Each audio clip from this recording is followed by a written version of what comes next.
नफरत पैदा करो, डराओ मुल्लाओं से, दाढ़ी वालों से डराओ, हिजाब की बच्चियों हिजाब पहनने वालियों के बच्चियों से डराओ, हर चीज से डराओ। मेरे अजीज दोस्तों और बुजुर्गों, ये वतन अजीज हमारा था, है और रहेगा इंशाअल्लाह ताला।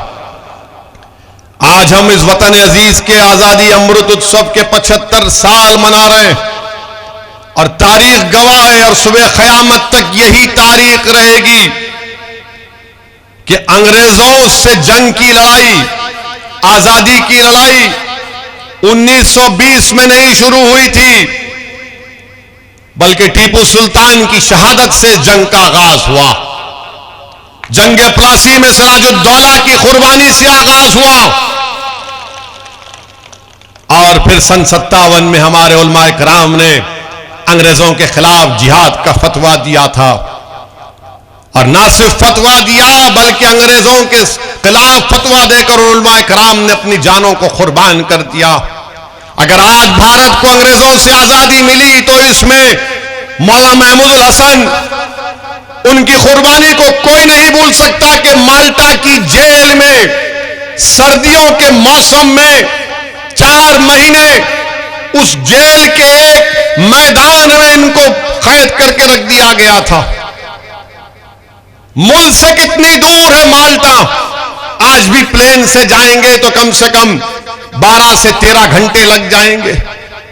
हमारे बुजुर्गों ने माल्टा की जेलों में मसाइब को बर्दाश्त किया, काला पानी की सजाएं बर्दाश्त की। बताओ किस लिए? इस दिन के लिए कि हमारे रोड पे लाके हमारे बच्चों को मारा जाएगा। मेरी शिकायत आपसे है, अगर इन उलमाओं की कुर्बानियों को आप भुला चुके हैं तो फिर कोई बात नहीं, मगर हम अपने बुजुर्गों की कुर्बानी को नहीं भुला सकते। अगर आज हम आजादी से सांस ले रहे हैं, ये हमारे उलमाओं की मेहनत, उनकी कुर्बानी, उनका सदका है।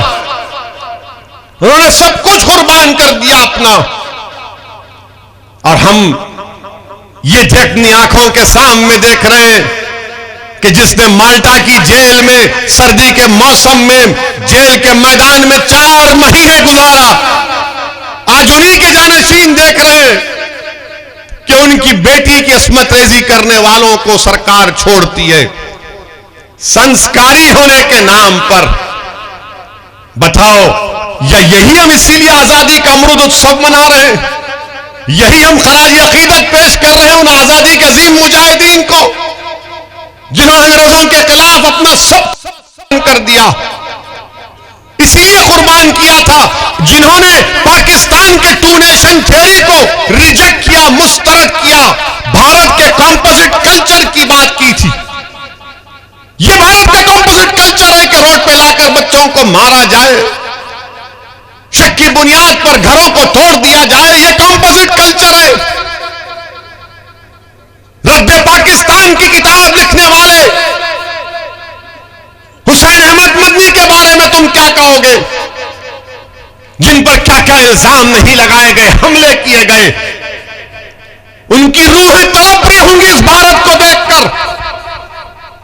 मेरे अजीज दोस्तों और बुजुर्गों, क्या हम सिर्फ तड़पेंगे और सिर्फ आंख में आंसू लाकर अपने घर में जाकर सो जाएंगे? नहीं, मैं आपसे अपील कर रहा हूं कि उन उलमाओं को जिंदा रखना है, वो मरे नहीं, वो दुनिया से जरूर गए, मगर हमारे दिमागों में उनकी कुर्बानियां आज भी जिंदा है और कल भी रहेंगी। उनको जिंदा रखने का, उनको खराज अकीदत पेश करने का बेहतरीन तरीका यह है कि हम अपनी सियासी क़ियादत को मजबूत करें। देश को आजाद होकर 75 साल हो चुके, हमने हर फार्मूले को अपनाया, हर एक्सपेरिमेंट किया, हर कोशिश की, मगर नतीजा क्या निकला कि फिरका परस्ती बढ़ती गई।